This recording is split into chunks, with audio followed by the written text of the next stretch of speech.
গ্রামের প্রকৃতির এক অনন্য সৌন্দর্য হাঁসের খামার।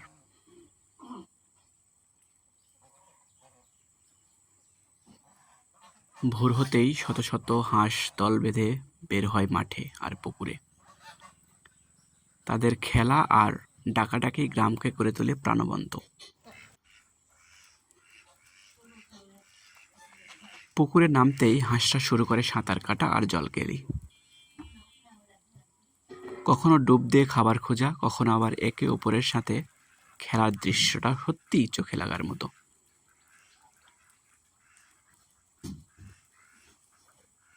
হাঁস পালন খুব একটা কঠিন কাজ নয়।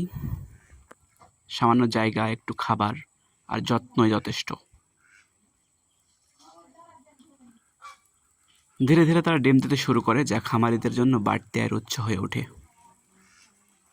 ডিম ও মাংসের চাহিদা সবসময় থাকায় হাঁসের খামার এখন অনেকের জন্য নির্ভরযোগ্য পেশা।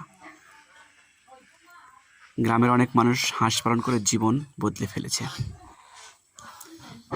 শত শত হাঁস একসঙ্গে মাঠে ঘুরে বেড়ানো, পানিতে সাঁতার কাটা আর ডাকাডাকি, এসব শুধু ব্যবসা নয়, খামারিকে দেয় মানসিক প্রশান্তিও।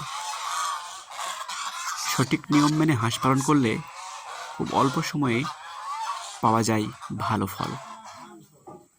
তাই যারা নতুন খামার শুরু করতে চান, তাদের জন্য হাঁস পালন হতে পারে সহজ আর লাভজনক উদ্যোগ। এই খামার শুধু অর্থনীতির উন্নয়নে আনে না, গ্রামের মানুষকে করে তোলে স্বনির্ভরশীল। হাঁস পালন এখন অনেকের সাফল্যের গল্প হয়ে উঠেছে।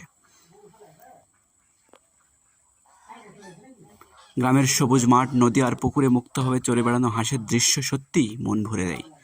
হাঁসের খামার শুধু ব্যবসা নয়, এটা গ্রামীণ জীবনের স্বপ্ন পূরণ আর অগ্রগতির এক উজ্জ্বল দৃষ্টান্ত।